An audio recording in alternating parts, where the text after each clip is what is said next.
Hey there, my name's Curtis Lucas and you're watching Empire Building. If you clicked on this video, then you're probably fully aware of what Mara and Riot are. They're cryptocurrency mining companies. In particular, they mine Bitcoin, which if you've been living under a rock has been on an absolute tear since the COVID crash earlier this year in March. In this video, I'm going to do a side-by-side comparison of these two companies to highlight something that you need to be aware of if you're currently invested in either of these two companies or thinking about investing in either of these two companies. At the end of this video, I'm going to share with you what I have personally made from investing in Riot and Mara in 2020 thus far. But before we get into that, we need to do the usual disclaimer. This is not investment advice. Do your own research and make your own investment decisions. If you're already invested in either of these two companies, then you already know how volatile, erratic, and sometimes downright frustrating they can be.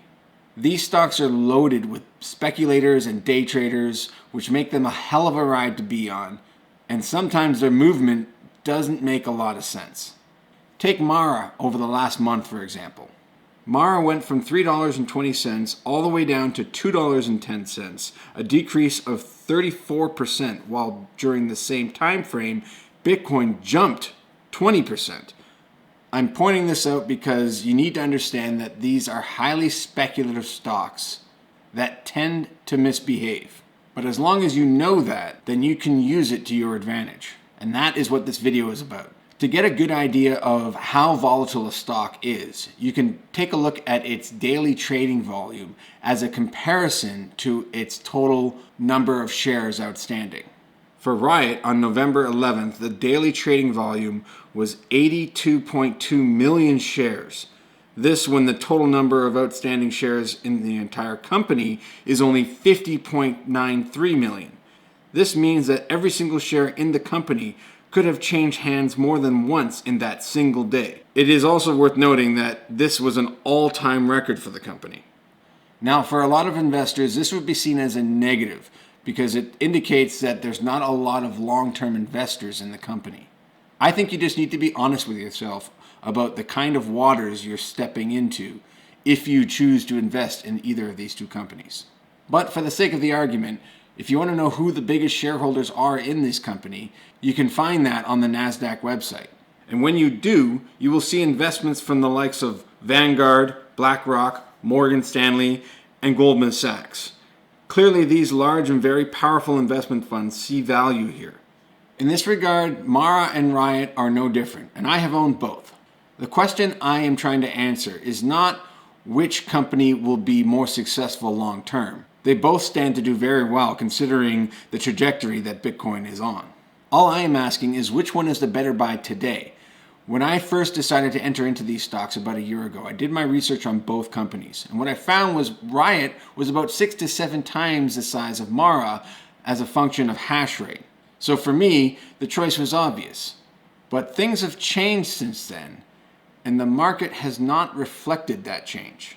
The nice thing about these companies is they're very easy to analyze. It's not like they have some kind of proprietary technology that sets them apart from the other. They both run the exact same equipment and have very similar overhead costs. Buy the ASIC miners, hook them up, and run them. The competitive advantage comes from being able to source the miners at scale, which they both can and have. They need to be able to source cheap electricity, which they both can and have. And they need to be able to source enough capacity for their future expansion plans. Now, there is a subtle difference between Riot and Mara here. Mara entered into an agreement with Beowulf Power to meet their energy needs at an aggregate rate of 3.4 cents per kilowatt hour, using their coal-fired facility in southern Montana. Riot, on the other hand, also achieved a similar electric rate, but sourcing it from a hydroelectric dam, so props on them for keeping it green. I also have to admit that the facility they are using through their partnership with Coinmint is also pretty impressive. The inside of this former aluminum smelting facility looks different now. Most people, when they first walk in, it seems a little bit crazy to putting in a digital currency data center here. But for us, the more we've done it, the more we believe that it made a lot of sense. A first difference. The old boss that ran these halls is replaced with Prior Leary. He's a blockchain entrepreneur who co-founded the company that now rents the space. Coinmint. We create a modularized data center inside of the building. You'll see, right under 700 machines in each container. The amount of heat that comes out of a 1400 watt hairdryer is about the equivalent amount of heat that comes out of one of the machines. So if you step into the exhaust container and you want to envision 700 1400 watt hairdryers blowing into it, the thing that we need to do is get that heat out of the building. And as it turns out, this building is really damn good at that. Cool air flows into the rooms from the open floors. Goes up to the vaulted ceiling and out the monoduct, sending that exhaust outside where it won't overheat the machines. The bottom line is if they have access to similar electrical rates, then they will profit about the same. The only question that remains is how fast can they scale up into this bull market? And that is where things get interesting. Today, Mara has a market cap of $178 million with a total hash rate capacity of 241 pentahashes per second versus Riot with a market cap of $305 million with a hash rate of 566 pentahash per second.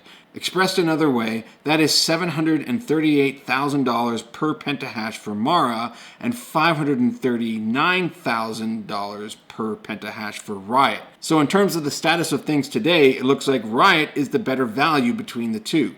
But what about future expansion? Riot has announced aggressive plans to scale up to 2.3 equihash per second by June of 2021. That's 2,300 pentahash per second.